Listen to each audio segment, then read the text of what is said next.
میں یہ اسلام کی غربت کی کہانی تمہیں سنا رہا ہوں، جب میرے رسول کے چچا کے لیے پورے کفن کا ٹکڑا بھی دستیاب نہیں تھا، اسلام اس وقت بھی عزت پا گیا تھا، اسلام اس وقت بھی ذلیل نہیں تھا، اسلام اس وقت بھی سربلند تھا، اور اسلام اس وقت بھی عزتوں کی مسند پہ تھا۔ یہ اسلام کا وہ دور ہے کہ جب حضور مسجد نبوی سے باہر نکلتے ہیں تو آگے حضرت عمر و ابو بکر رضی اللہ تعالی عنہما کھڑے ہیں، چہرے کے اوپر عجیب اداسی ہے۔ کہا عمر، ابو بکر اس وقت کیوں کھڑے ہو؟ عرض کی حضور بھوک نے گھر میں ٹکنے نہیں دیا، ہم نے چاہا حضور کا چہرہ دیکھ لیں تو کچھ پیاس بجھ جائے، کچھ بھوک مٹ جائے۔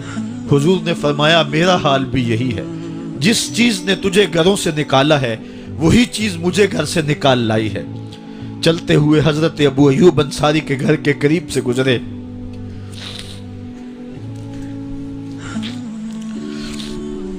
حضور کی خوشبو پا کے وہ باہر آ گئے۔ عرض کی بندہ نواز آج میرے مہمان نہیں بنتے؟ حضور نے کہا تمہاری مرضی۔ گھر لے گئے، چٹائی بچھائی، حضور کو بٹھایا، گھر والوں کو بکری کا بچہ ذبح کر کے دیا، کہا جلدی جلدی کھانا تیار کرو، میرے آقا کو بھوک لگی ہوگی۔ یہ کہہ کے واپس آئے، حضور کے پاس بیٹھے، نظر چہرے پہ پڑی تو گھبرا گئے۔ نکاحت کے آثار اتنے واضح تھے کہ سمجھ آ رہی تھی کتنے دنوں سے حضور نے کچھ نہیں کھایا۔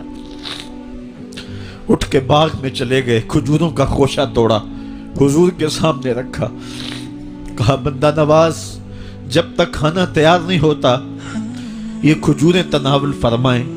تھوڑی دیر کے بعد کھانا دسترخوان پہ لگ گیا، حضور سے عرض کی گئی حضور آئیں کھانا تناول کر لیں۔ حضور نے دسترخوان پر تشریف فرما ہو کر کے حضور نے کپڑا اٹھایا تو حضور نے جب دیکھا کہ کھانا ہے تو حضور نے ایک روٹی لی اور چند بوٹیاں اٹھائیں اور ایک خادم کو بلا کر کے کہا جاؤ ہمارے گھر دے آؤ، میری بیٹی فاطمہ کتنے دنوں سے بھوکی۔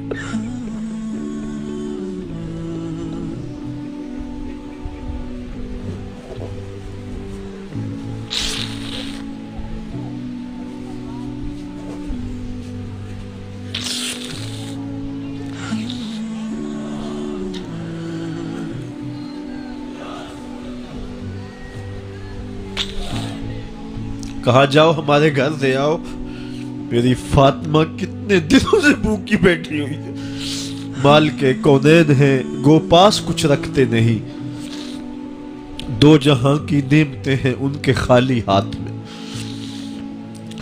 آپ کو پتہ ہوگا کہ جب میرے رسول کا انتقال ہوا ہے، حضور کا وصال ہوا ہے، تو حضور کی ایک زرہ ایک یہودی کے گھر میں گروی رکھی ہوئی تھی، حضور نے زرہ رکھ کر کے اس سے قرض لیا ہوا تھا۔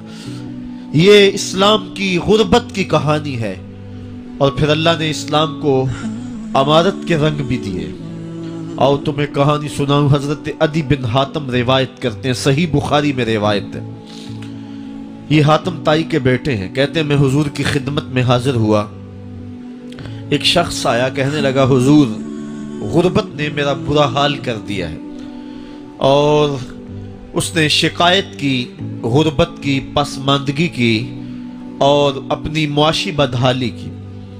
پھر ایک شخص آیا کہنے لگا حضور میرے پاس دولت تو ہے لیکن میں نے جس منزل پہ جانا ہے راستہ پر خطر ہے، تو میرے لیے کیا حکم ہے کہ میں کیسے راستہ طے کروں؟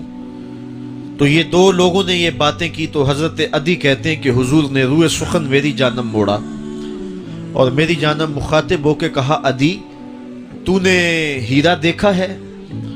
عدی کہتے ہیں میں نے عرض کی حضور دیکھا نہیں، سنا ہے، ہیرا یہ شہر ہے عراق کا۔ تو حضور نے فرمایا عدی تو نے ہیرا دیکھا ہے؟ میں نے کہا نہیں حضور دیکھا نہیں، اس کا تذکرہ سنا ہے۔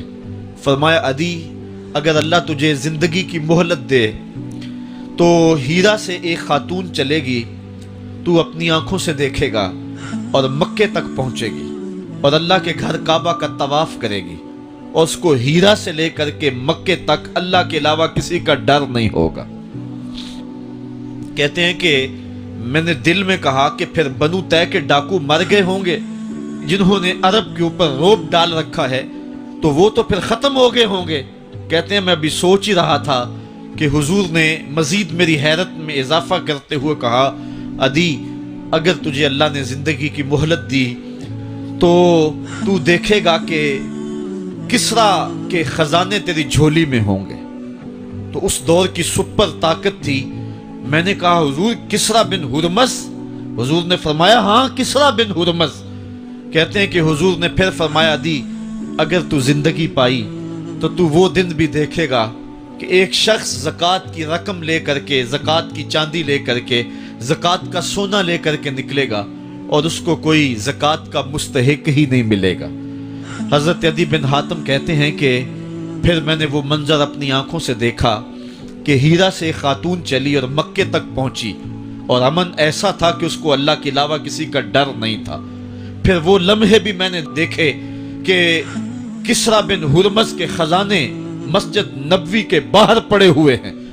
تو کہتے ہیں تیسری چیز میں دیکھ نہ سکا اور میں نے لوگوں کو کہا کہ یہ میں تو نہیں دیکھ سکا، میری شاید زندگی وفا نہ کرے، اور اگر تمہاری زندگی وفا کرے تو تم دیکھنا میرے آقا نے جو فرمایا تھا 2 باتیں تو پوری ہو گئی ہیں اور تیسری بات تم دیکھ لو گے۔ حضرت یحییٰ بن سعید فرماتے ہیں کہ حضرت عمر بن عبدالعزیز کا زمانہ تھا اور انہوں نے مجھے افریقہ کی جانب زکوٰۃ وصول کرنے کے لیے بھیجا۔ میں وہاں سے زکوٰۃ وصول کی اور پھر میں زکوٰۃ لینے والے مستحقین کو ڈھونڈنے لگا تو کہتے ہیں مجھے کوئی مستحق نہ ملا۔ پھر میں غلام پکڑتا اور اس کے پیسے دے کے اس کو آزاد کرواتا چلا جاتا۔ حضرت عمر بن عبدالعزیز کا زمانہ ہے کہ گورنر ہے عراق کا، وہ حضرت عمر بن عبدالعزیز کو لکھتا ہے کہ اتنی رقم ہے اس کا کیا کرنا ہے؟ تو عمر بن عبدالعزیز کہتے ہیں رقم لے کے یہاں نہ آنا، وہاں عراق کے لوگوں میں بانٹ دو، جو زکوٰۃ کے مستحق ہیں ان کو تقسیم کر دو۔ تو گورنر لکھتا ہے جو مستحق ہے ان کو دے دی، اب کوئی مستحق نہیں رہا تو میں کیا کروں؟ تو حضرت عمر بن عبدالعزیز کہتے ہیں جو مقروض ہیں ان کا قرض اتار دو۔ تو کہتے ہیں کہ ہاں قرض بھی میں نے اتار دیا ہے، رقم پھر بھی بچ رہی ہے، کیا کروں؟ تو حضرت عمر بن عبدالعزیز نے پھر لکھا جو شخص شادی کرنا چاہتے ہیں ان کا حق مہر ادا کر دو۔ میں نے کہا کہ وہ بھی کر دیا ہے، رقم پھر بھی بچ گئی ہے، اب کیا کروں؟ تو حضرت عمر بن عبدالعزیز نے مجھے لکھا کہ جو غیر مسلم ہیں جنہوں نے ٹیکس دیا ہوا ہے، جتنا ٹیکس دیا ہے اس سے دگنے پیسے ان کو قرضے میں دے دو اور ان کو کہو جاؤ اس کا کاروبار کرو، کھیتی باڑی کرو، اور ساتھ انہیں یہ بھی کہہ دینا قرض کی فکر نہ کرنا اور زیادہ اس میں پریشان نہ ہونا، جب دے سکو گے دے دینا۔ یہ دور بھی پھر اسلام نے دیکھا اور یہ گھڑیاں بھی دیکھی، جب چتھڑے پہنے ہوئے تھے، جب پیوند لگے لباس پہنے تھے، جب پیٹ میں ڈالنے کے لقمہ بھی نہیں تھا، اللہ کا دین اس وقت بھی غالب تھا